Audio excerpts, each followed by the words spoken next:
Acres of Diamonds by Russell H. Conwell, Part 1. When going down the Tigris and Euphrates River many, many years ago, with my party of English travelers, I found myself under the direction of an old Arab guide whom we hired up at Baghdad, and I have often thought how that guide resembled our barbers in certain mental characteristics. He thought that it was not only his duty to guide us down those rivers and do what he was paid for doing, but also to entertain us with stories, curious and weird, ancient and modern, strange and familiar. Many of them I have forgotten, and I am glad that I have, but there is one I shall never forget. The old guide was leading my camel by its halter along the banks of those ancient rivers, and he told me story after story until I grew weary of his storytelling and ceased to listen. I have never been irritated with that guide when he lost his temper, as I ceased listening, but I remember that he took off his Turkish cap and swung it in a circle to get my attention. I could see it through the corner of my eye, but I determined not to look straight at him for fear he would tell another story. But although I am not a woman, I did finally look, and as soon as I did, he went right into another story. Said he, "I will tell you a story now which I reserve for my particular friends." When he emphasized the words particular friends, I listened. I have ever been glad I did. I really feel devoutly thankful that there are 1,674 young men who have been carried through college by this lecture, who are also glad that I did listen. The old guide told me that there once lived not far from the river Indus an ancient Persian by the name of Ali Hafed. He said that Ali Hafed owned a very large farm, that he had orchards, grain fields, and gardens, that he had money of interest, and was a wealthy and contented man. He was contented because he was wealthy, and wealthy because he was contented. One day there visited that old Persian farmer one of those ancient Buddhist priests, one of the wise men of the East.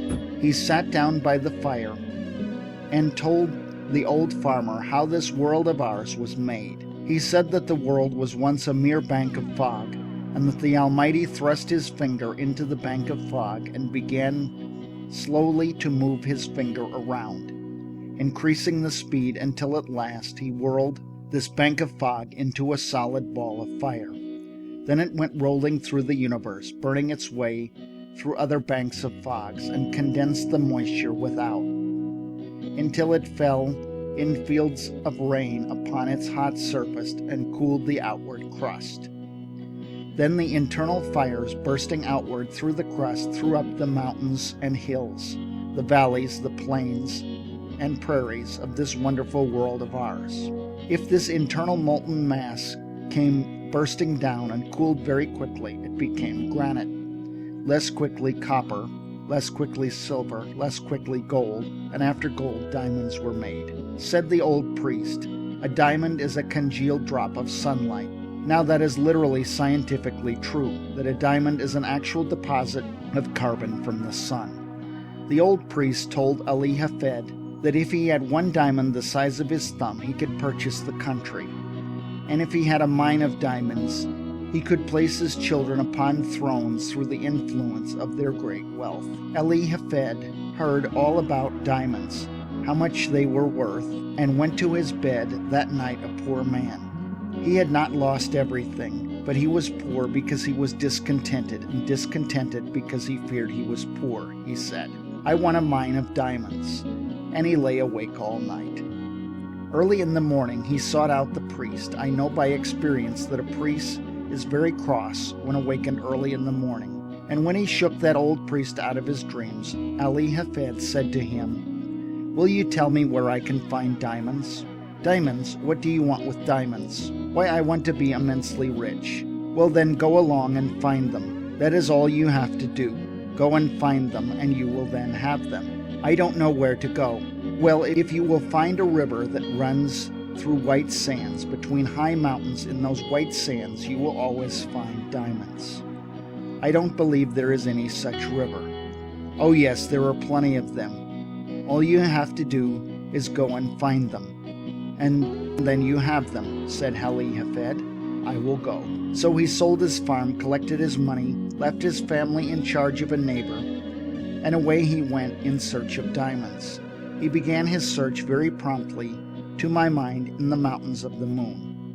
Afterwards he came around into Palestine, then wandered on into Europe, and at last, when his money was all spent and he was in rags, wretchedness, and poverty, he stood on the shore of that bay at Barcelona in Spain, when a great tidal wave came rolling in between the pillars of Hercules, and the poor, afflicted, suffering, dying man could not resist the awful temptation to cast himself into the incoming tide, and he sank beneath its foaming crest, never to rise in this life again. When that old guide had told me that awfully sad story, he stopped the camel I was riding on and went back to fix the baggage that was coming off another camel. And I had the opportunity to muse over his story while he was gone. I remember saying to myself, why did he reserve that story for his particular friends?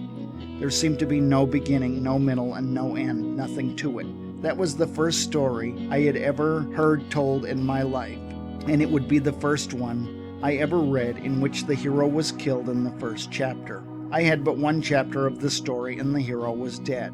When the guide came back and took up the halter of my camel, he went right ahead with the story into the second chapter, just as though there had been no break. The man who purchased Ali Hafed's farm one day led his camel into the garden to drink. And as that camel put its nose into the shallow water of that garden brook, Ali Hafed's successor noticed a curious flash of light from the white sands of the stream. He pulled out a black stone, having an eye of light reflecting all of the hues of the rainbow. He took the pebble into the house and put it on the mantle which covers the central fires, and forgot all about it. A few days later, this same old priest came in to visit Ali Hafed's successor, and the moment he opened that drawing-room door, he saw that flash of light on the mantle, and he rushed up to it and shouted, "Here is a diamond. Has Ali Hafed returned?"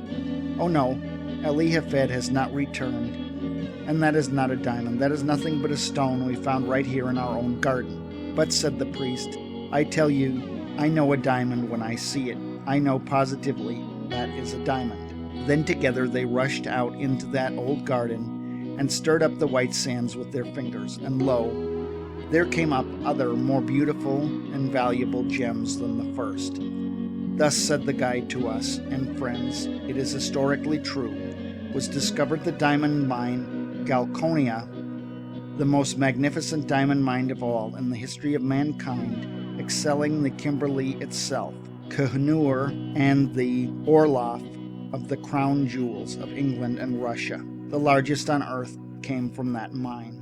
When that old Arab guide told me the second chapter of the story, he then took off his Turkish cap and swung it around in the air again to get my attention to the moral. Those Arab guides have morals to their stories, although they are not always moral. As he swung his hat, he said to me, had Ali Hafed remained at home and dug in his own cellar or underneath his own wheat fields, or in his own gardens, instead of wretchedness, starvation, and death by suicide in a strange land, he would have had acres of diamonds. For every acre of that old farm, yes, every shovelful afterward, revealed gems which since have decorated the crowns of monarchs. When he had added the moral to this story, I saw why it was reserved for his particular friends. But I did not tell him I could see it. It was that mean old Arab's way of going around a thing like a lawyer, to say indirectly what he did not dare say directly, that, in his private opinion, there was a certain young man then traveling down the Tigris River that might be better at home in America. I did not tell him I could see that, but I told him his story reminded me of one, and I told it to him quick. I think I will tell it to you. I told him of a man out in California in 1847 who owned a ranch.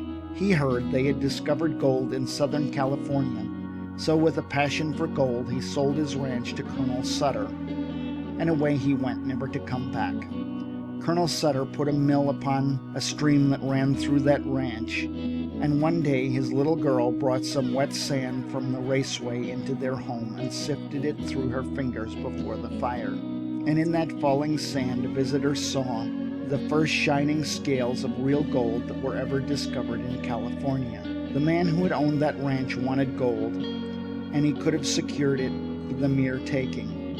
Indeed, $38 million has been taken out of that very few acres since then. About 8 years ago, I delivered this lecture in a city that stands on that farm, and they told me that a one-third owner for years and years had been getting $120,000 in gold every 15 minutes, sleeping or waking without taxation. You and I would enjoy an income like that if we didn't have to pay an income tax.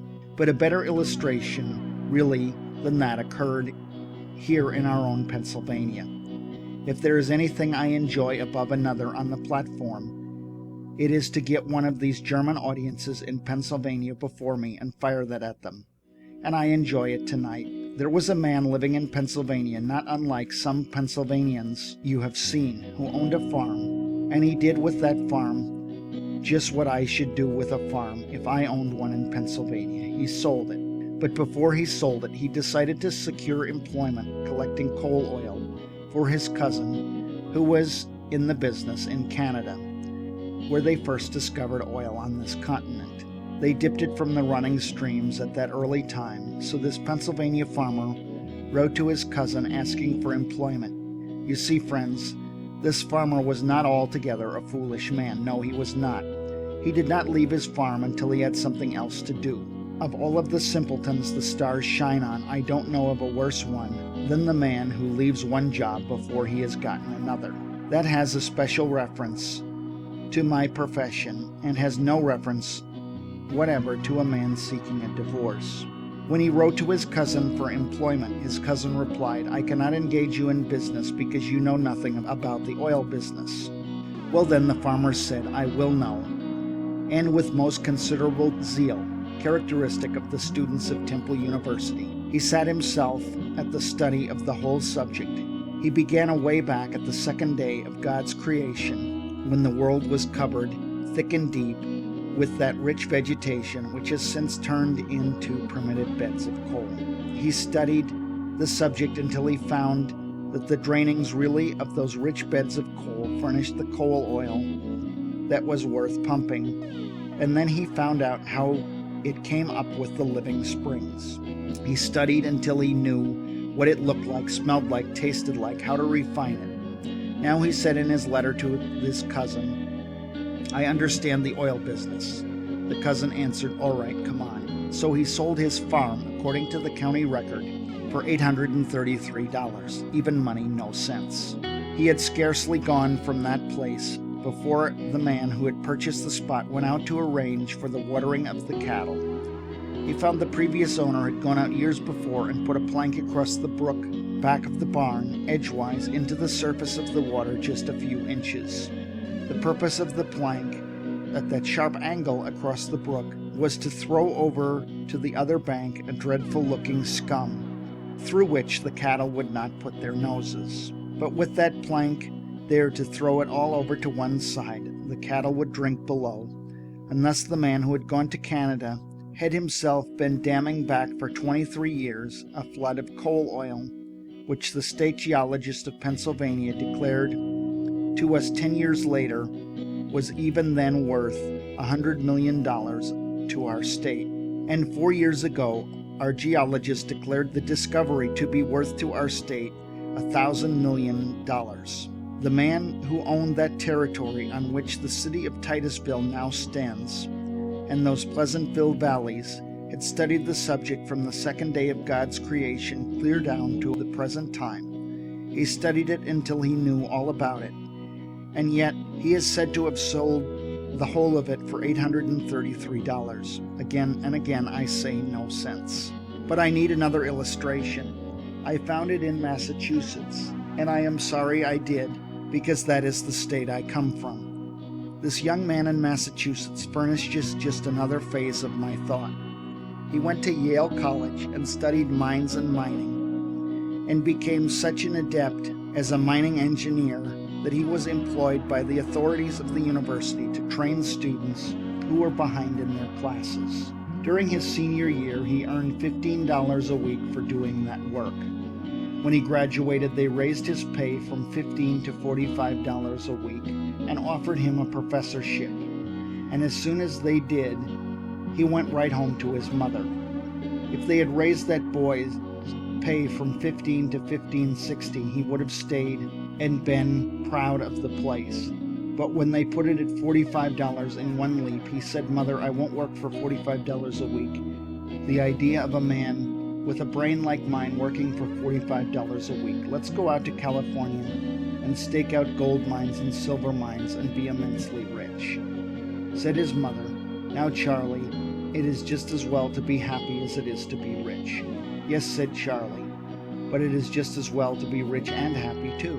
And they both went right about it. As he was an only son and she was a widow, of course he had his way. They always do. They sold out in Massachusetts, and instead of going to California, they went to Wisconsin, where he went into the employ of the Superior Copper Mining Company at $15 a week again, but with the proviso in his contract that he should have an interest in any mines he should discover for the company. I don't believe he ever discovered a mine, and if I am looking in the face of any stockholder of that copper company, you wish he had discovered something or other.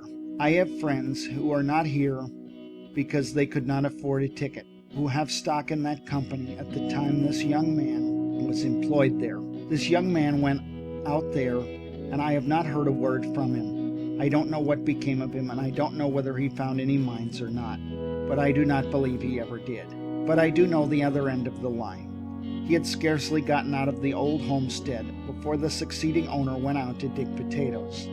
The potatoes were already growing in the ground when he bought the farm, and as the old farmer was bringing in a basket of potatoes, it hugged very tight between the ends of the stone fence. You know, in Massachusetts, our farms are nearly all stone wall. They are obliged to be very economical in front gateways in order to have some place to put that stone. When that basket hugged so tight, he set it down on the ground and dragged on one side and pulled on the other.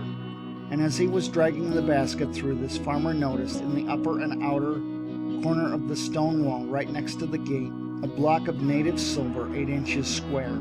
That professor of mines, mining, and mineralogy knew so much about the subject that he would not work for $45 a week when he sold that homestead in Massachusetts, sat right on that silver to make the bargain. He was born on that homestead, was brought up there, and had gone back and forth rubbing the stone with his sleeve until it reflected his countenance, and seemed to say, "Here is $100,000 right down here just for the taking." But he would not take it. It was in a home in Newburyport, Massachusetts, and there was no silver there, all way off.